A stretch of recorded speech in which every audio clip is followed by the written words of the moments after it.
welcome back to Melissa's Kitchen Table. Today I'm going to be making a beef stew in the Instant Pot. And you could do the same exact recipe on the stove in like a Dutch oven or a thick pot, any type of like a sauce pot, a big pot, anything that's nice and thick that'll retain heat. So I have just under 2 pounds of beef, and this is the beef bottom round roast. This one's boneless. I got it on sale from Whole Foods. I don't know. I think at the beginning of December, it was like $3.99 a pound. So it's a pretty good size of meat. Not too big, not too small. And the other thing about this recipe that's really nice is when you do buy a piece of meat, like $3.99 is a good price for this, but it could still be expensive for some people. So this you can actually stretch really far by adding a lot of veggies to it, and it's just a nice thing to have, especially in the wintertime. And it's so cold out right now. I got home from work, it was like 6 degrees. It's crazy.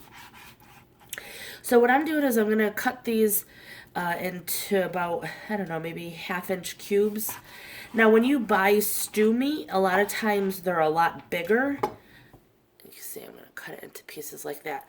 They're a lot bigger than that. They're not bite-sized to me, and if you like them big like that, you could cut them, as you eat them. That's fine.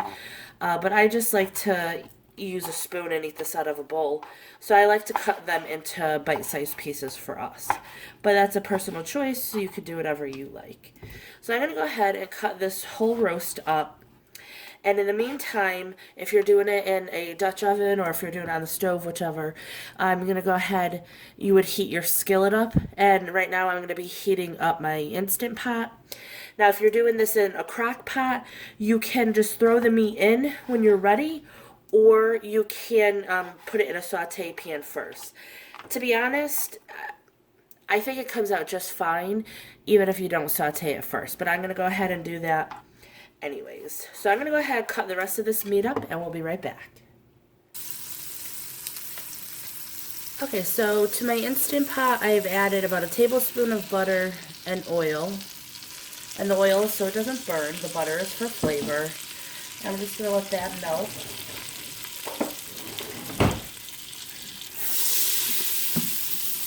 And that's the great thing about Instant Pots, is that you don't have to dirty another pot to saute this before you put this in there. And I know a lot of people do like it for, it does have a nice presentation. It does look good when you saute it. But if you don't want to, that's up to you. Okay, so to my meat over here, I am going to go ahead and add about a tablespoon of flour.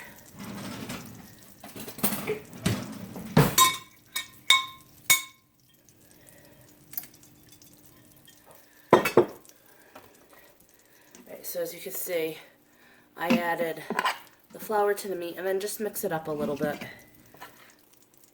And that'll help thicken.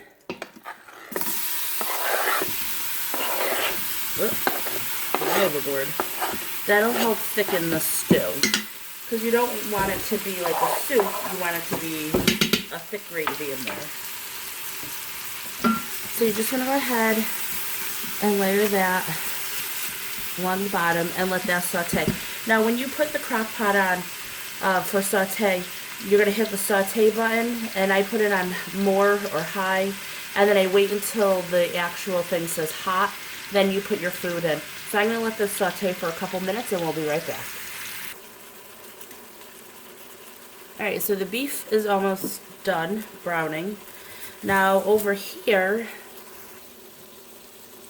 I have some potatoes and carrots, and again, as I said, just use as much as you need to do for your meal, and you could cut them in any shape you like. I'm just cutting the small ones in quarters. I have some yellow potatoes I needed to use up, and I had a couple of russets I needed to use up, so I'm using those. I'm using about 2.5 pounds or so, and I want to make a whole bunch to last for the week, for like lunches and stuff. So I'm just going to be cutting the potatoes into good sized pieces, like I said, and I'll show you the carrots.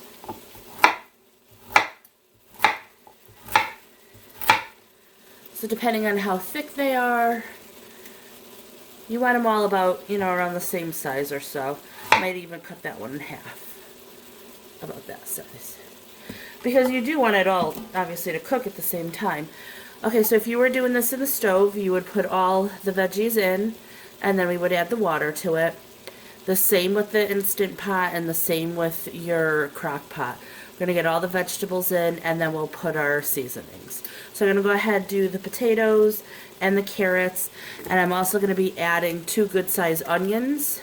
And again, cut these to the size or shape you prefer. We'll be back. Okay, so I got all the carrots and potatoes in there. Now my onions I cut like this, and I'll mix them in there. And we're going to be cooking this for about 35 minutes, so these, in the Instant Pot. So these onions will probably, you know, melt down quite a bit, and they'll get real flavorful in there.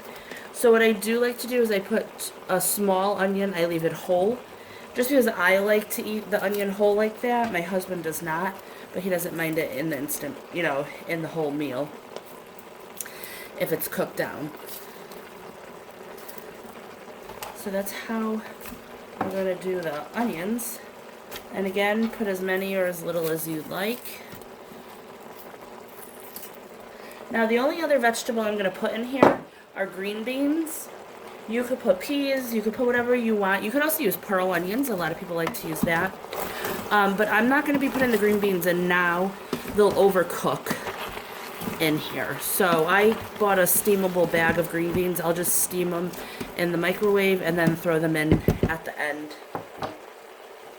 Okay, so now I have learned that salt is very personal to people. So please season as you like. I'm going to be using reduced sodium, better than bouillon, beef base.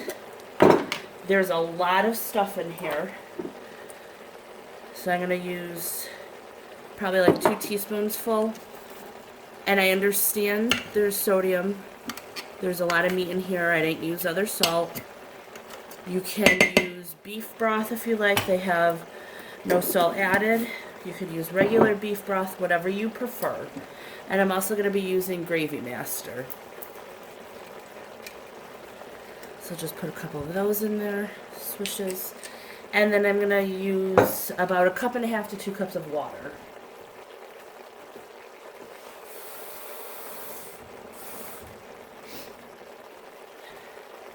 Now I have quite a bit in here, so that's why it's going to take probably a little longer to come up to temperature.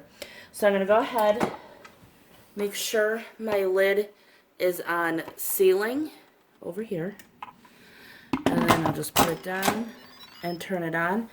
Now because I had it on saute, I'm going to have to cancel. Here, let me move you guys, hang on. Alright, so I had it on saute, so I'm going to hit cancel, and I'm going to hit manual. Now if the pressure is on low, you're going to hit pressure and it'll hit it to, see, it'll switch it back and forth. So you want it on high, and I'm going to do this for 35 minutes. So now what'll happen is, make sure the top is on sealing. Once this whole pot comes up to pressure, this will go from saying on. It'll start counting down from the time you put on there.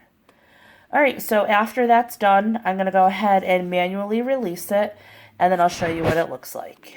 We'll be back. Okay, so it just counted down. The red button over here is down. So I vented it by moving this over to venting. You could do it naturally, it just takes a lot longer, and this is all cooked, so I didn't need to leave it to do it naturally. I did it manually, and that's what it looks like. Alright, so as I said, I went ahead and I cooked a bag of green beans. I steamed them in the microwave, and then I'm going to go ahead and add them right to this, just like that. Alright, so you just want to mix everything up. Everything's nice and soft. You could leave the green beans in there for a few minutes if you want. These are the big chunks of onions that I had cooked for myself. So I'm just going to pick those out before I mix everything together. So you can let them sit in there for a little bit if you'd like, so they get the flavor of the beef and everything. And as you can see, it's not a super thick gravy. You could make it thicker if you like by adding less water. We don't love a super thick gravy on ours. But this is it. It's quick, it's easy. Now, if you were doing this on the stove, you would let this simmer. Really, if you let it simmer for a couple hours, you would get really super tender meat, but you could do it a little bit faster if you want, within an hour or so. If you're going to do it in a crock pot, you could put it on high for 4 hours, or you could put it on low for 8 hours and have it ready when you come home from work or whatever. So this is how we like to have it. You could serve it with a nice tossed salad or a piece of bread. We pretty much just eat it like this as it is, and it's really good. It's nice for the cold months. So I hope you enjoy this video and recipe. If you do, please give it a thumbs up, hit subscribe and share, and I'll talk to you next time. Bye.